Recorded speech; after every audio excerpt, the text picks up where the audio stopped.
जी हाँ साथियों, नमस्कार। कैसे हैं आप सब? ठीक ठाक। आज की जो क्लास में हम लोग पढ़ेंगे वो है मैट्रिक वाले के लिए स्पेशल क्लास है।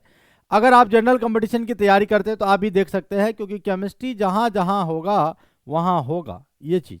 और मैट्रिक एग्जाम में साथियों याद रखिएगा कि आपके टोटल केमिस्ट्री में जो है टोटल 5 चैप्टर है। 5 चैप्टर कौन कौन है? तो पहला है केमिकल रिएक्शन, जिसको हिंदी में हम लोग बोलते हैं रासायनिक अभिक्रिया। याद रखना क्या है भैया? रासायनिक अभिक्रिया, केमिकल रिएक्शन है। दूसरा है अम्ल क्षार एवं लवण। अम्ल क्षार एवं लवण यानी एसिड बेस एंड सॉल्ट है। थर्ड चैप्टर का नाम तो आप जानते होंगे, धातु अधातु है। धातु एवं अधातु है। उसके बाद चौथा चैप्टर क्या है?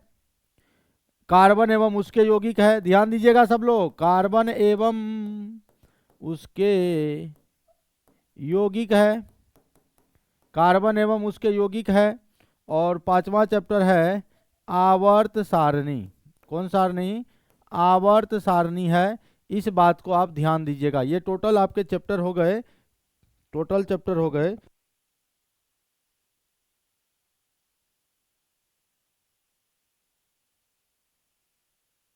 ठीक है, तो ये टोटल 5 चैप्टर हो गए। और आज हम लोग ये पांचों चैप्टर का पूरा ऑब्जेक्टिव देख लेंगे। अगर थोड़ा सा अगर आप समय दीजिएगा और समय निकालिएगा तो इस वीडियो से आपको लगभग जो है 5 से 10 क्वेश्चन आपके एग्जाम में रहेंगे। ठीक है, इसलिए ध्यान दीजिएगा। और हम आपके लिए स्पेशल वीडियो एक तरह से मानिए तो इसको है। अगर रासायनिक अभिक्रिया में अगर आपका क्वेश्चन आएगा तो रासायनिक अभिक्रिया में क्या आएगा? सबसे पहले देखिए आएगा संयोजन अभिक्रिया वाला। संयोजन अभिक्रिया यानी कॉम्बिनेशन रिएक्शन। अगर कोई संयोजन अभिक्रिया पूछता है कि इनमें से कौन संयोजन अभिक्रिया है, इंग्लिश में बोलते हैं कॉम्बिनेशन। Combination reaction. तो कॉम्बिनेशन रिएक्शन का पहचान कैसे करोगे आप? तो कॉम्बिनेशन रिएक्शन का पहचान कैसे? जैसे अभी आप सिंगल हो, आपका सेटिंग हो गया, आप डबल हो गए। समझ रहे हैं?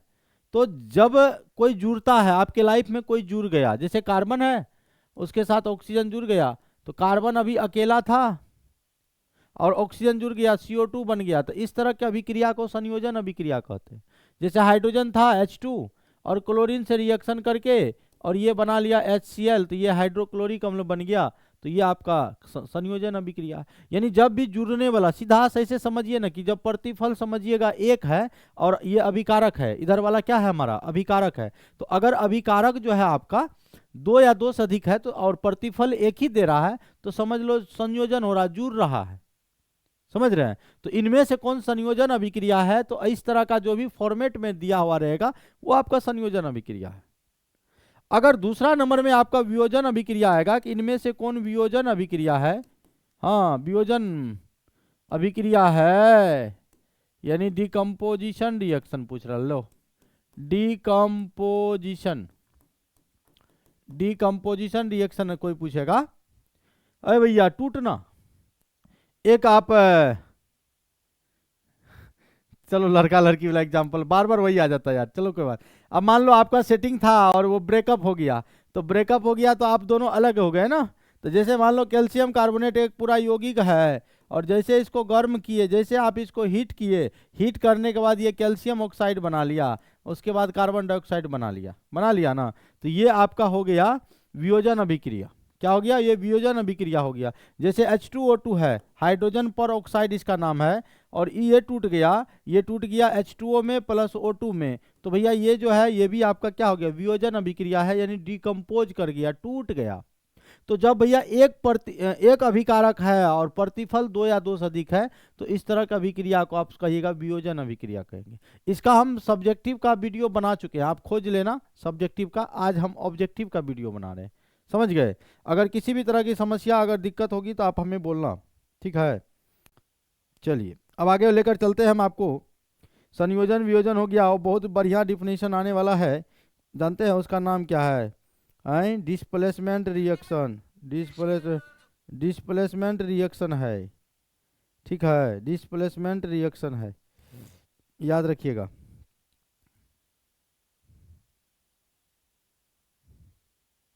Displacement reaction.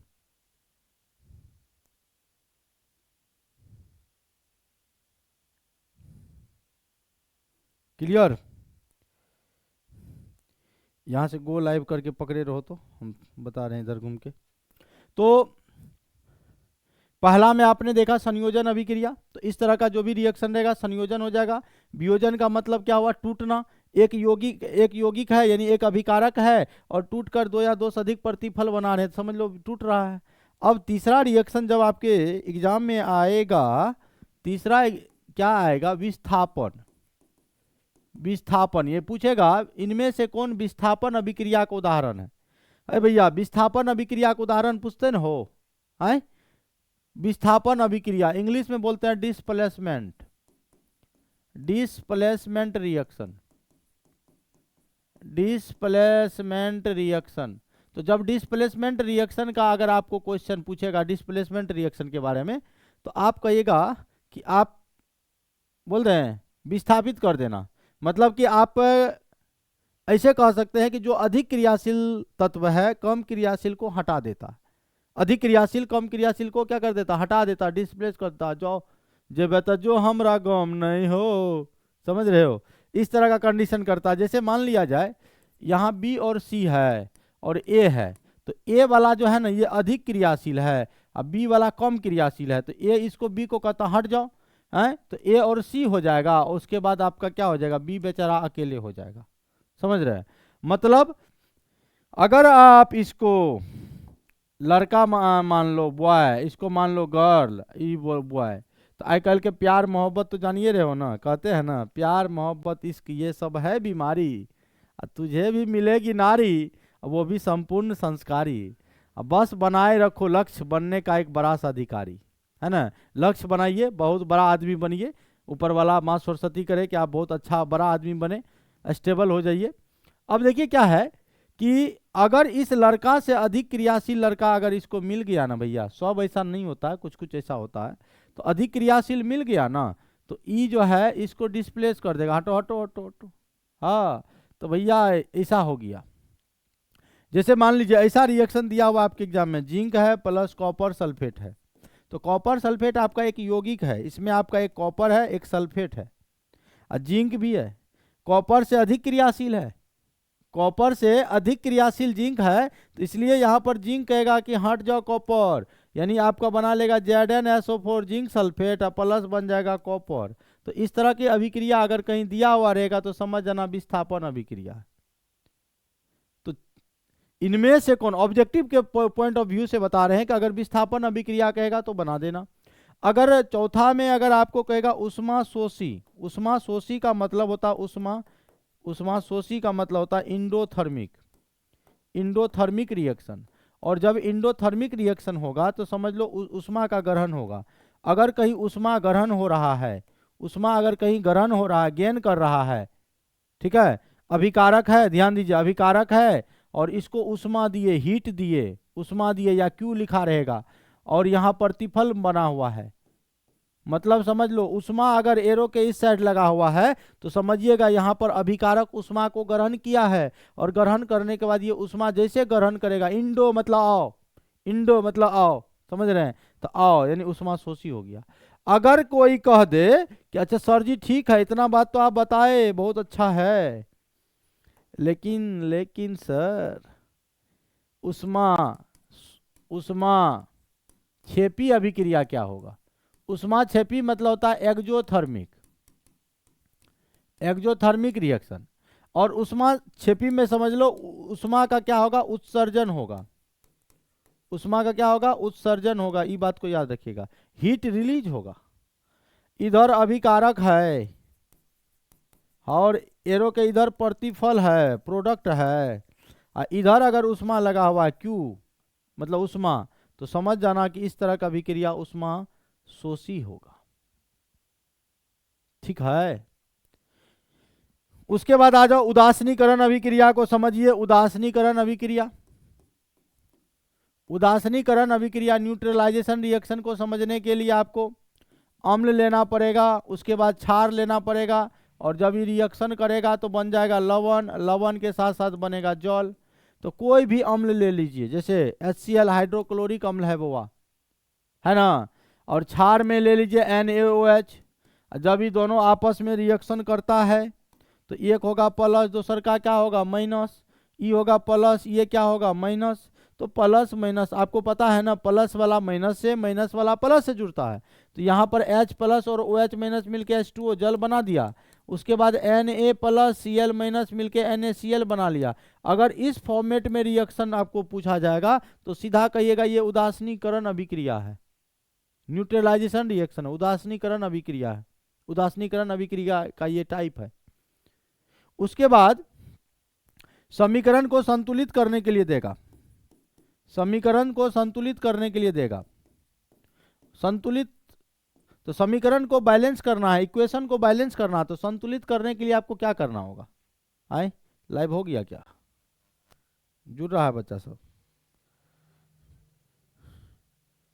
तो अभी आप देख रहे हैं लाइव क्लास हो रहा था। चलिए फिर मिलते हैं, थैंक यू।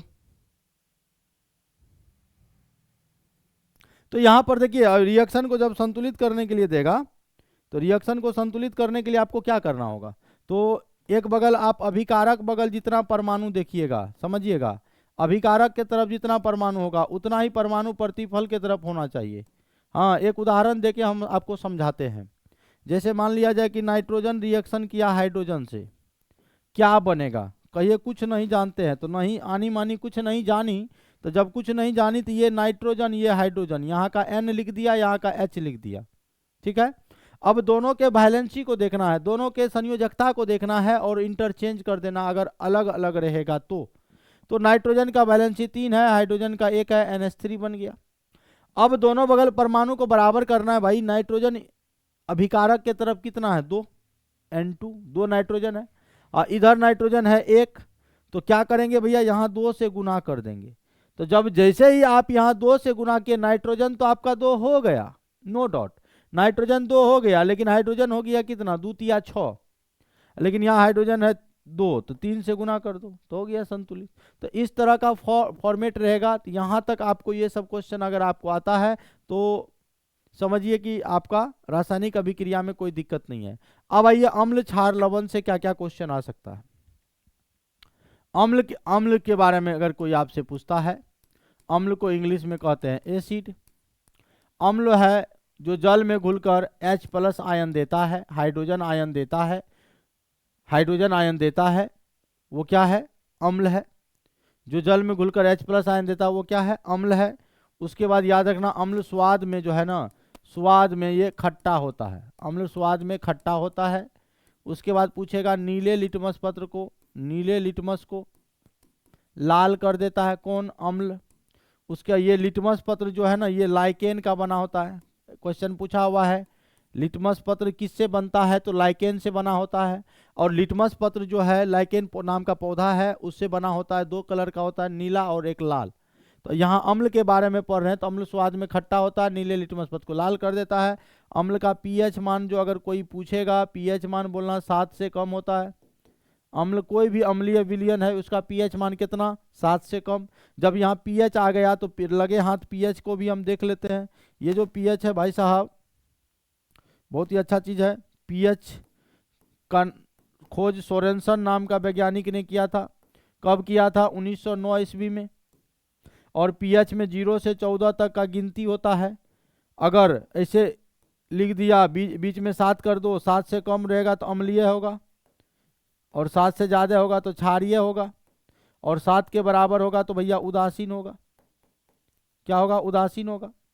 तो अम्ल जल में घुलकर हाइड्रोजन आयन देता है, अम्ल स्वाद में खट्टा होता है, नीले लिटमस पत्र को लाल कर देता है, पीएच मान 7 से कम होता है। उसके बाद एक और प्रॉपर्टी जानो अम्ल के बारे में कि धातु से अगर रिएक्शन करता है, धातु से अभिक्रिया करता है कोई एसिड तो वो हाइड्रोजन गैस देता है। कौन गैस देता है हाइड्रोजन गैस देता है। इतना पॉइंट आपको अगर याद है अम्ल के बारे में तो अगर एग्जाम में क्वेश्चन आएगा तो आप एकदम इजीली बना सकते हो उसको। उसके बाद सर देखो HCl को बोलते हैं हाइड्रोक्लोरिक अम्ल, नाम सुन लो। HCl को बोलते हैं हाइड्रोक्लोरिक अम्ल, हाइड्रोक्लोरिक अम्ल ये अमाशय में पाया जाता है। HNO3 को बोलते हैं नाइट्रिक अम्ल। कुछ कुछ अम्ल का जो है फॉर्मूला भी पूछ देता है, क्या पता पूछ दे, नाइट्रिक अम्ल। उसके बाद होता है H2SO4, इसको कहते हैं सल्फ्यूरिक अम्ल, इसका नाम क्या है भैया, सल्फ्यूरिक अम्ल। और इसको रसायनों का राजा भी कहते हैं, सल्फ्यूरिक अम्ल को रसायनों का राजा कहते हैं, किंग ऑफ केमिकल, केमिकल का किंग है ये, रसायनों का ये राजा है। कार की बैटरी में यही अम्ल प्रयोग होता है, सल्फ्यूरिक अम्ल होता है, कार की बैटरी में प्रयोग होता है। उसके बाद पीएच मान जब यहाँ पर आया तो पीएच मान आपका याद रखना, दूध का पीएच मान अगर आपसे कोई पूछता है कि दूध का पीएच मान कितना होगा, तो दूध हम लोग कब पीते हैं, तो एनर्जी लाने के लिए, बॉडी बनाने के लिए, है ना। अगर मान लो दूध पीते हो तो नहीं कहते जाओ दुश्मन के छक्के छुरा के आओ, छक्के छुरा के आओ। हाँ, दूध का पीएच मान होता है 6.6, लगभग 6.6 के आसपास होता है।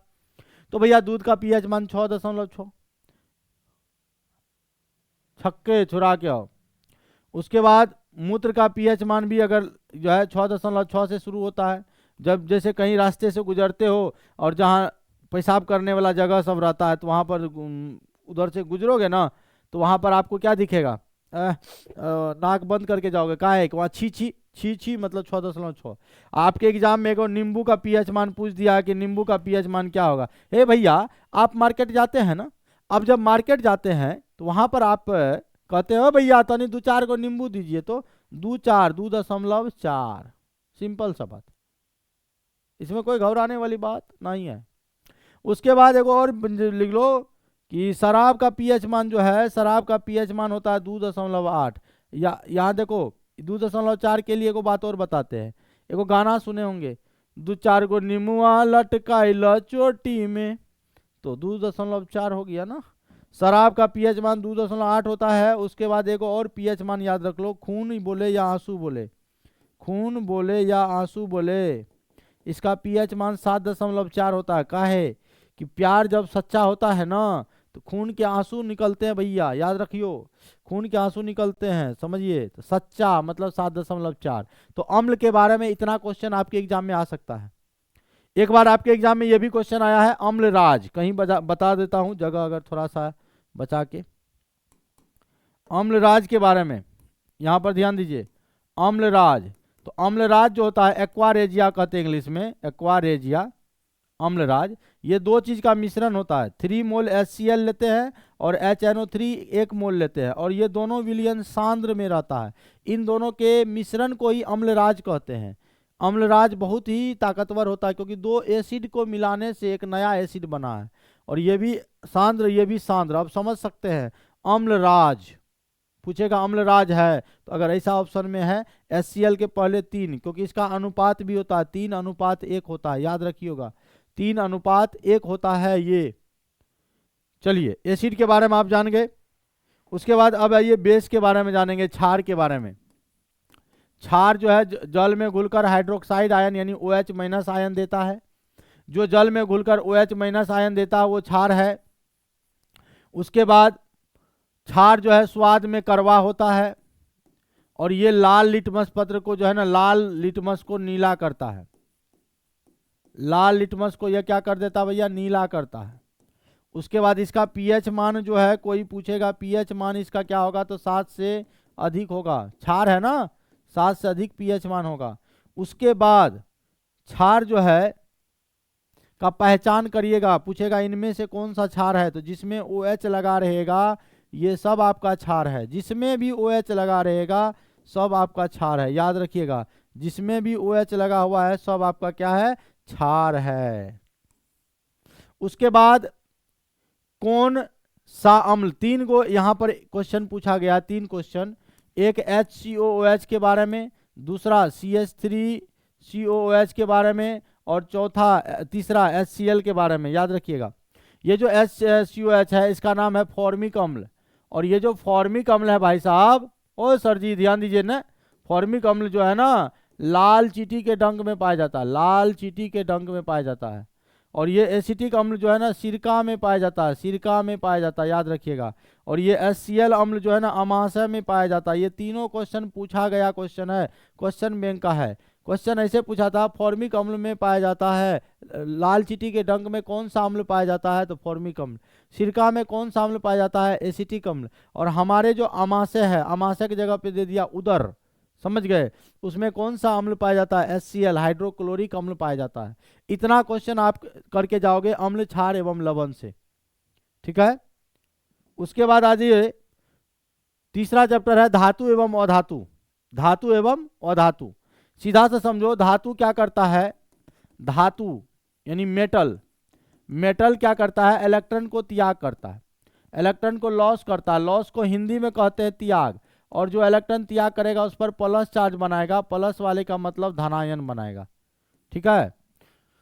और त्याग वही करेगा जिसका संयोजी इलेक्ट्रॉन जो है ना भैया, जिसका संयोजी इलेक्ट्रॉन यानी वैलेंस इलेक्ट्रॉन 1 2 3 रहेगा, वो इलेक्ट्रॉन को कर देगा त्याग। वही बात जे बेहतर जो हमरा गम नहीं हो। और धातु का पहचान भी है, जिसके नाम के अंत में, समझिएगा, नाम के अंत में अम लगा रहे, यम अम, इंग्लिश में IUM अम लगा रहे, जैसे सोडियम अम, पोटासियम अम, कैल्शियम अम। कुछ लोग कहेंगे अच्छा जिंक का बताइए, जिंक तो धातु है, अम कहाँ लगा हुआ। तो हम बोले अधिकांश धातु के नाम के अंत में अम लगा हुआ, तो इससे भी आप पता कर सकते हैं। नहीं तो संयोजी इलेक्ट्रॉन से पता कर लीजिए, नहीं तो उसके चार्ज से पता कर लीजिए। और जानते हैं लिथियम जो है ना, लिथियम धातु के बारे में पूछेगा, सबसे हल्की धातु है, इसे क्षारीय धातु कहते हैं, और सबसे हल्की धातु है हमारा लिथियम। और सर जी ये लिथियम को जो है ना मोम में रखा जाता है, मोम में। और लिथियम का जो विकर्ण संबंध है, विकर्ण संबंध, डायगोनल रिलेशनशिप, विकर्ण संबंध जो होता है वो मैग्नीशियम से होता है, Mg से होता है। किससे होता है, मैग्नीशियम से होता है।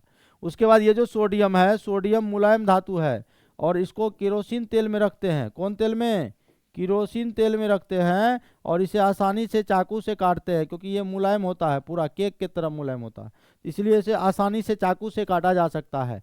तो इसलिए ऐसा क्वेश्चन अगर आपके एग्जाम में आए कि ऐसा कौन सा धातु है जिसे आसानी से चाकू से काटा जा सकता है, तो आप बोलना सोडियम।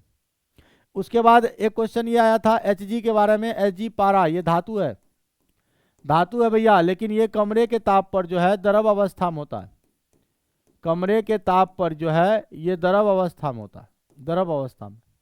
एक और चांदी जो है, ये भी हमारा धातु है, चांदी भी हमारा क्या है भैया, धातु है, लेकिन ये विद्युत का सर्वोत्तम चालक है, विद्युत का सबसे अच्छा चालक, सर्वोत्तम चालक, सबसे उत्तम सर्वोत्तम चालक धातु में कौन है, चांदी।